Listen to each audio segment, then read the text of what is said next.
Assalamualaikum warahmatullahi wabarakatuh. Salam sejahtera untuk kita semua. Perkenalkan, saya Mehenia Prasesti Kurniasari, Sarjana Ilmu Informasi Perpustakaan, Magister of Art.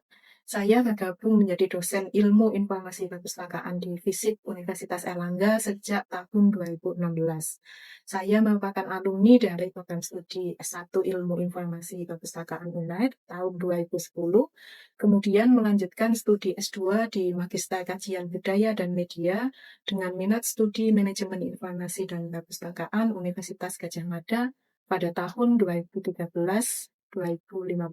Serta saat ini saya sedang menempuh studi doktoral saya di program studi S3 Ilmu Sosial FISIP Universitas Airlangga. Konsentrasi keilmuan saya adalah kajian literasi masyarakat, sehingga saya ditugaskan mengampu beberapa mata kuliah yang berfokus pada bidang tersebut.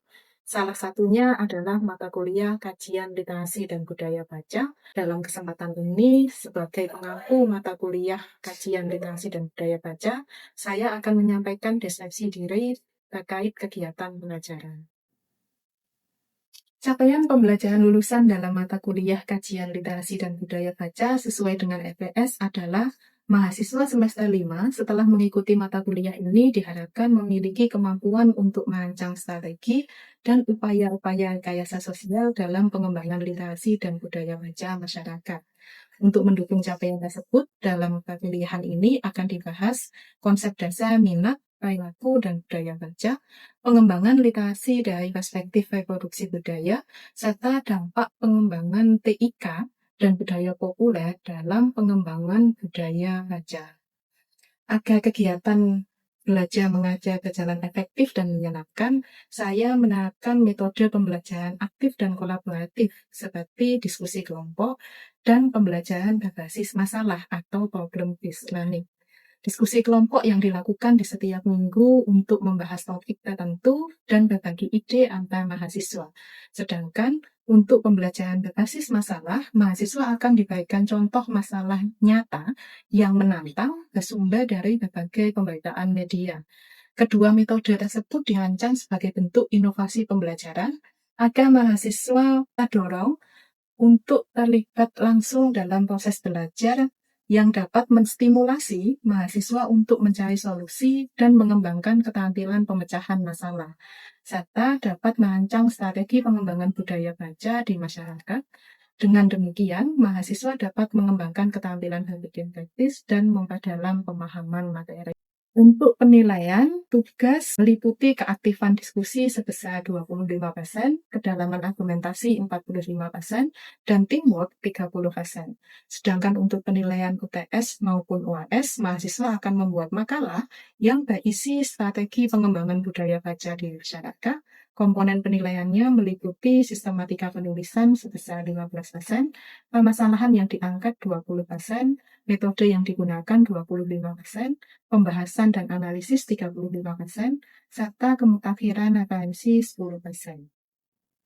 Demikian deskripsi dari dalam kegiatan perkuliahan yang saya ampu. Terima kasih atas perhatiannya. Semoga bermanfaat. Sampai jumpa di lain kesempatan. Wassalamualaikum warahmatullahi wabarakatuh. Baik, Assalamualaikum warahmatullahi wabarakatuh. Selamat siang dan salam sejahtera bagi kita semua. Teman-teman, siang ini adalah TM kedua dan kita akan membahas tentang minat, motivasi, sikap, dan perilaku gemar membaca. Bahan dan materi sudah saya unggah di Hebat e-Learning, jadi bisa diunduh dan dipelajari untuk mengeksplorasi kajian-kajian yang berkaitan dengan mata kuliah kita. Baik, pertama kita akan membahas tentang konsep minat, gitu ya. Jadi kalau kita membahas tentang budaya baca, sebelumnya hal yang paling dasar itu adalah kita perlu memahami tentang minat, gitu ya. Sebelum masuk pada konteks minat baca.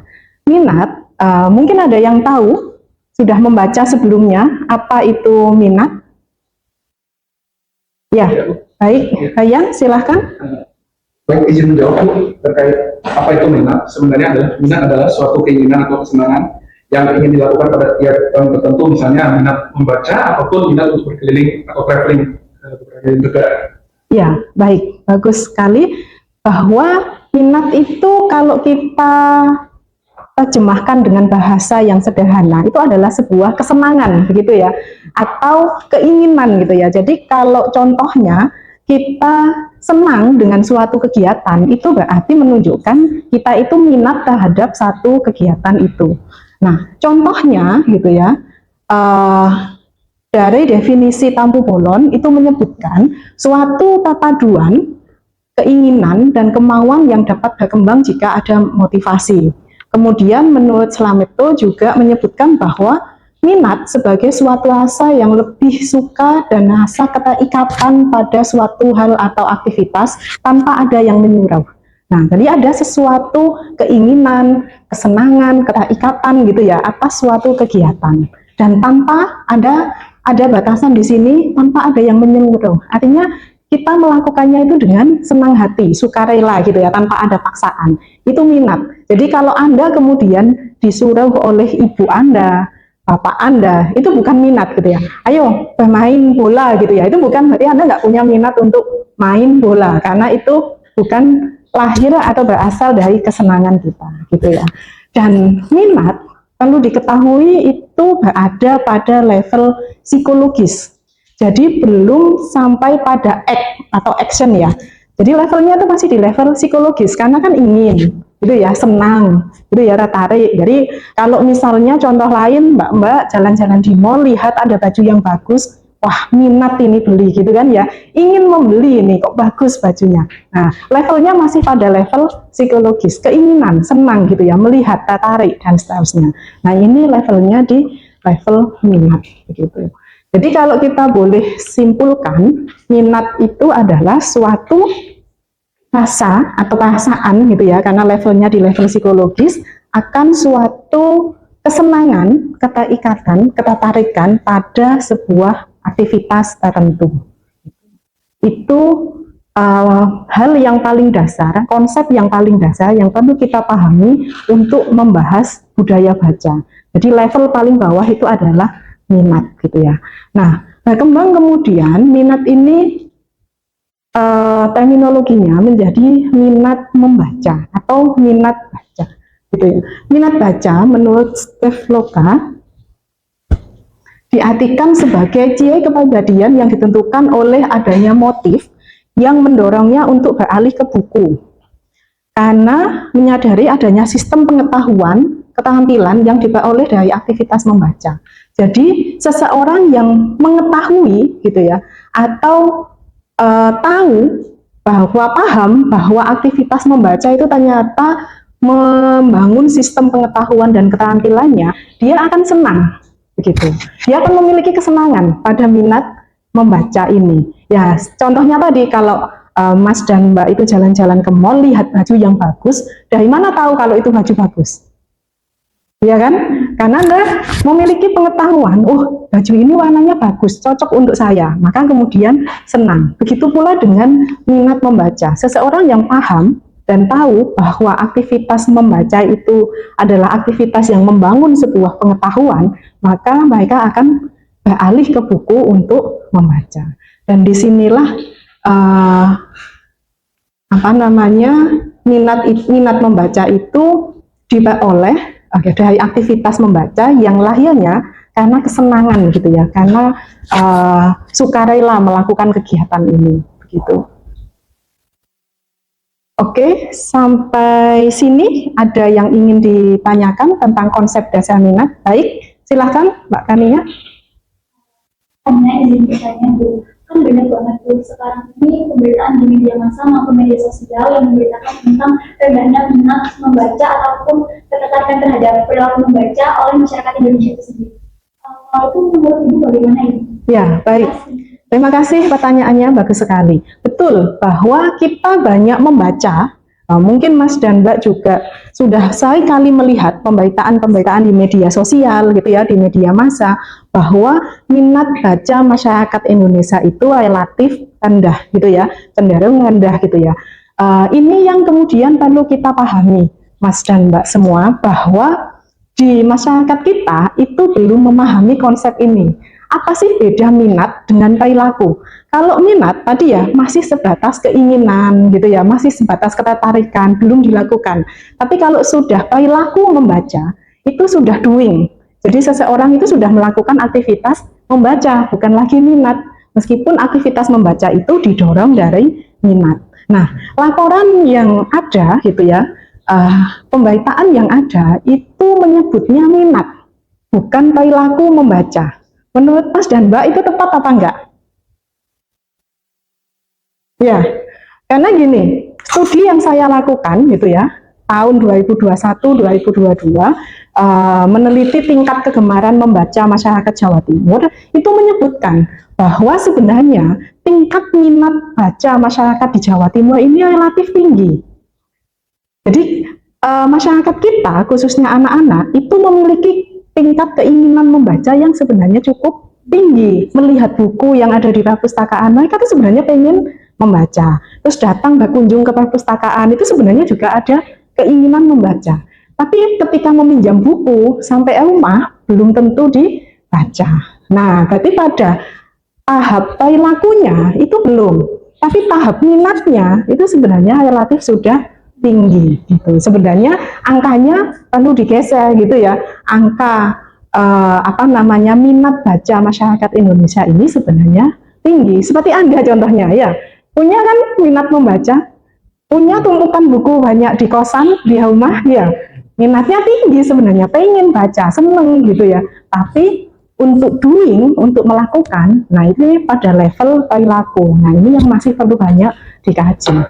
Oleh karena itu, studi saya di tahun 2021-2022 itu merekomendasikan untuk stakeholder ya, khususnya pemerintah itu menyediakan ruang baca yang dekat dengan masyarakat. Jadi mereka punya keinginan, punya ketertarikan, minat baca yang tinggi itu didukung oleh sarana yang dekat gitu ya, akses terhadap bacaan yang baik. Nah itu akan mendukung perilaku gemar membaca yang baik pula gitu. Baik, sampai sini bisa dipahami? Oke, ini motivasi kemudian sikap. Nah saya ingin mendiskusikan dari aspek reading ability ya. Jadi saya menemukan kasus pemberitaan ini ya, bahwa ada siswa SMP, tingkatnya itu bukan SD ya, tapi SMP gitu ya. Siswa SMP ini di Pangandaran masih belum bisa membaca. Nah, apa problemnya? Gitu ya. Kira-kira aspek apa yang melatar belakangi kasus ini bisa terjadi? Dan ini 29 siswa ya, bukan 1 atau 2. Dan ditemukan di banyak daerah itu juga sama. Banyak kasus siswa usia sekolah, bahkan sudah melampaui sekolah dasar, SD, SMP, SMA, itu masih belum bisa membaca. Atau bisa membaca terbata-bata. Atau bisa membaca tapi nggak paham apa yang dibaca. Baik, kita diskusikan ini. Topik ini silakan untuk membentuk kelompok berdiskusi. Jadi 29 itu jika dibandingkan rasio pengajar ya, rasio dari siswa keseluruhan di Pangandaran cukup tinggi ya sebenarnya angka itu ya. Jadi kita kalau bicara angka 29 itu bukan kecil ya, karena itu adalah bentuk kegagalan sistemik sebenarnya. Bagaimana di tingkat SMP itu ternyata belum bisa membaca, kan sangat memprihatinkan gitu ya. Seharusnya harus bisa gitu kan. Iya, betul. Pendidikan dasarnya 6 tahun gitu ya.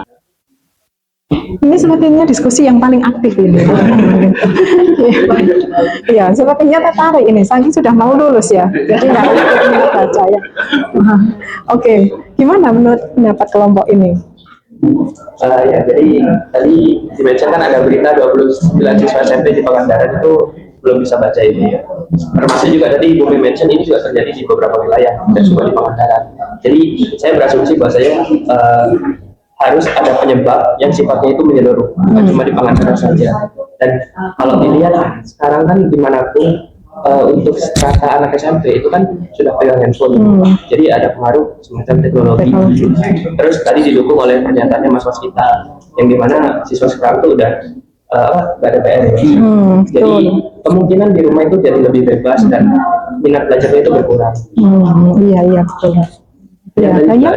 Oh ya, kalau saya itu terkait kalau setiap di SMP saya itu bulan setiap semesternya itu ada yang namanya 15 menit sebelum mulai belajar itu baca dulu apapun itu, mau novel mau apapun komik itu dibaca. Nanti ketika akhir semester selesai kami mempresentasikan apa yang kami baca. Oke. Itu program dari sekolah ya? Iya. Oke, baik. Saya rasa cukup untuk diskusinya. Kita akan kembali membahas lagi. Baik, kita lanjutkan kembali setelah diskusi kita tadi ya yang cukup seru dan menarik, bahwa kasus ini yang kemudian Anda juga temukan tidak hanya di daerah Pangandaran dan coba untuk mengeksplorasi apa sih penyebabnya. Nah, yang perlu kita tegaskan dalam diskusi tadi adalah bahwa reading ability ini belum sampai pada perilaku membacanya ya, kesenangan membaca ya, tapi pada level kemampuan membaca anak-anak di Indonesia ini masih tergolong rendah. Dan ini kalau kita tekankan sebenarnya bukan hanya tanggung jawab sekolah. Jadi perlu banyak pihak terkait untuk ikut bertanggung jawab atas kasus ini. Siapa saja? Adalah yang pertama jelas ini adalah keluarga, orang tua di rumah. Itu perlu untuk memonitoring ya, yang justru menjadi motivator utama untuk anak ini bisa senang membaca, atau paling tidak bisa membaca ya, punya kemampuan membaca. Itu tidak sampai pada level SMP nggak bisa baca gitu kan ya.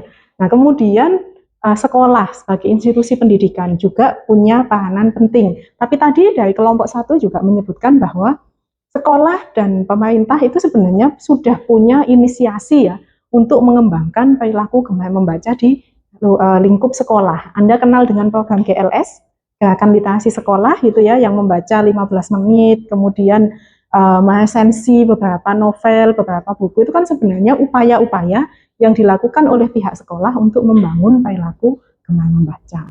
Dan juga ada kasus, ada faktor lain, penggunaan gadget gitu ya, penggunaan HP yang tidak terkontrol, itu kan juga menjadi kontributor dalam masalah ini. Oke, nah kesimpulannya adalah bagaimana membangun perilaku gemar membaca. Sebenarnya ini menjadi sesuatu yang mudah, tapi karena banyak tidak memahami caranya, akhirnya merasa itu sebuah hal yang sulit gitu ya. Ya udah, kalau nggak bisa membaca atau nggak bisa membaca, nggak senang membaca ya nggak apa-apa, senangnya main gadget ya sudah begitu ya. Sayangnya kan seperti itu gitu ya. Nah, bagaimana sebenarnya alur dari membangun perilaku gemar membaca ini diawali dari kebiasaan. Jadi kalau Anda nantinya sebagai pengelola pusat informasi atau Anda nanti sebagai orang tua gitu ya di lingkup keluarga gitu ya, ingin membangun perilaku gemar membaca anak, maka langkah pertama itu adalah membangun kebiasaannya. Jadi anak itu dibiasakan dulu gitu ya. Di rumah ada nggak buku-buku yang dibaca gitu ya. Jadi kalau mamahnya biasanya beli skincare setiap bulan bisa. Kalau beli buku untuk anaknya setiap bulan bisa apa enggak gitu ya. Nah, itu upaya untuk membangun kebiasaan. Jadi anak itu dekat dengan buku, dekat dengan bacaan gitu ya di rumah. Dibiasakan membaca. Lama-kelamaan loh, kalau pertanyaannya, Bu, kalau belum bisa membaca bagaimana? Ya dibacakan gitu ya. Reading aloud dalam penelitiannya itu menjadi salah satu kunci untuk bisa membangun anak ini senang membaca. Jadi orang tua itu membacakan dengan suara nyaring gitu loh. Ada seekor singa di dalam hutan gitu ya. Itu akan menarik minat dari anak untuk mengikuti alur ceritanya. Nanti kalau dia sudah bisa membaca, dia akan tertarik untuk membaca sendiri. Nah, makanya ini yang penting untuk dibangun kebiasaannya, kemudian akan membangun minat. Nah, minat setelah anak punya kesenangan, punya ketertarikan dengan membaca, itu jangan kemudian dilepas. Tapi harus diberikan motivasi. Motivasinya berupa apa? Kalau biasanya ulang tahun itu diberikan mainan, Nah, ini ulang tahunnya dibelikan buku atau dibelikan alat-alat membaca ya, kalau yang masih kecil seperti apa namanya alat peraga membaca itu loh, dan seterusnya. Nah, atau misalnya kalau sudah di usia SD Bu, misalnya sudah bisa membaca, oh 1 minggu ini sudah habis, saya sudah membaca 1 komik. Nah, dikasih apresiasi, oke kita akan makan di tempat dia senang, misalnya di Wismi, di Kacauan, begitu ya, kalau dia senang gitu ya. Ini diberikan motivasi begitu, supaya tidak lepas minatnya. Wah, kalau saya banyak membaca, saya akan banyak dapat reward dari orang tua saya, gitu ya. Nah, 2 konsep ini kemudian akan membangun sikap. Setelahnya, Anda tidak perlu lagi untuk susah payah, ya, gitu ya. Kalau anak-anak itu sudah punya sikap dalam membaca, gitu ya. Responnya menjadi sebuah perilaku itu Anda sudah tidak perlu khawatir. Kalau dia sudah senang membaca, pasti dia akan menjadi naik level menjadi perilaku membaca. Sudah pasti doing gitu ya. Bukan lagi keinginan, angan-angan, cita-cita gitu ya. Wes pengen membaca. Datang ke Gramedia lihat buku belanja. Kapan dibacanya? Nggak tahu kapan gitu ya. Mumpung ada diskon. Nah, itu masih levelnya minat gitu ya. Tapi kalau anak sudah punya perilaku membaca, nggak punya buku pun dia akan datang ke perpustakaan. Dia akan datang ke teman-temannya yang punya buku, ya, atau ke tempat-tempat yang memang menyediakan bacaan yang mudah dan gratis. Nah, itu kalau yang sudah adiktif membaca, itu bedanya. Jadi kalau pemberitaan di media itu mengatakan minat, Anda perlu untuk mengkritisi dulu gitu ya, setelah paham konsep minat ya. Jadi bukan minat, sebenarnya masyarakat Indonesia ini rendah pada aktivitasnya atau perilakunya. Kalau minat, saya yakin mahasiswa di depan saya ini juga punya minat yang tinggi ya pada aktivitas membaca. Tapi perilakunya ya harus diteliti dulu. Oke, sampai sini apa mungkin ada pertanyaan lagi? Cukup jelas? Jelas. Baik. Selanjutnya, ini ya, apa sih perilaku membaca itu gitu ya? Perilaku membaca dapat dikembangkan melalui kegiatan membaca yang berulang-ulang dan terus-menerus dilakukan sehingga menjadi sebuah kebiasaan. Dan catatan bagi kita di mata kuliah ini yang perlu Anda ingat, untuk membangun perilaku membaca itu bukan proses yang instan. Jadi tidak bisa kita membangun sebuah generasi gitu ya, anak-anak untuk senang membaca itu hanya dalam waktu 1 tahun, 2 tahun tidak mungkin. Makanya harus dikembangkan program-program yang berkelanjutan. Karena membangun perilaku gemar membaca itu bukan sesuatu yang instan, gitu. Kemudian Cate juga menyebutkan perilaku membaca dapat diukur dengan menggunakan beberapa indikator, yaitu jumlah bacaan. Jadi kalau kita mau mengetahui seseorang itu punya tingkat perilaku gemar membaca yang tinggi, ukurannya sudah jelas kata Cate. Ada jumlah bacaan, frekuensi membaca, dan waktu yang dihabiskan untuk membaca. 1 hari itu membaca berapa jam? 1 hari buka HP berapa jam? Ya, perbandingannya kan begitu. Kan? Jadi bisa diukur melalui ini. Frekuensi membacanya sehari berapa kali? 3 kali kayak minum obat di dokter ya. Nah, bahkan lebih. Kalau kalau mungkin Anda punya teman atau punya saudara gitu ya yang punya perilaku gemar membaca yang tinggi, dan kebetulan saya punya gitu ya, itu adiktif sekali. Sampai dimanapun dia berada di tasnya gitu ya, itu selalu ada buku di dekatnya. Jadi ada waktu luang sedikit nunggu teman atau apa, dia pasti buka buku untuk membaca. Itu sudah levelnya sudah adiktif. Jadi frekuensi membacanya cukup tinggi gitu ya. Ada Bu yang seperti itu? Ada. Bukunya setebel-tebel gini ya. Nah, itu sudah level tinggi gitu ya. Dan Clark menambahkan jenis bacaan atau tipe bacaan yang disukai. Jadi dia akan mampu memilih tipe bacaan yang disukainya apa. Kayak saya ini, saya tuh nggak bisa baca komik. Bingung saya kalau dihadapkan dengan membaca komik gitu ya. Tapi senang dengan novel. Nah, itu artinya bisa memilih atau memiliki preferensi jenis bacaan atau tipe bacaan yang disukai. Mungkin berbeda dengan Farel, berbeda dengan Xiao Judin gitu ya. Kesenangan membacanya apa. Dan itu bebas, tidak ada paksaan, tidak ada unsur paksaan. Oke, dan terakhir penelitian dari Bulan itu menyebutkan bahwa membagi kelompok perilaku gemar membaca, orang yang senang membaca, itu berdasarkan jumlah buku yang dibaca pada 4 kelompok. Kelompok pertama disebut heavy readers atau pembaca rutin. Itu menghabiskan buku 24 atau lebih setiap tahunnya. Artinya ada 2 buku per bulan. 1 bulan itu baca 2 buku. Ada yang masuk di kelompok ini? Ya. Terus level yang kedua itu adalah moderate readers gitu ya.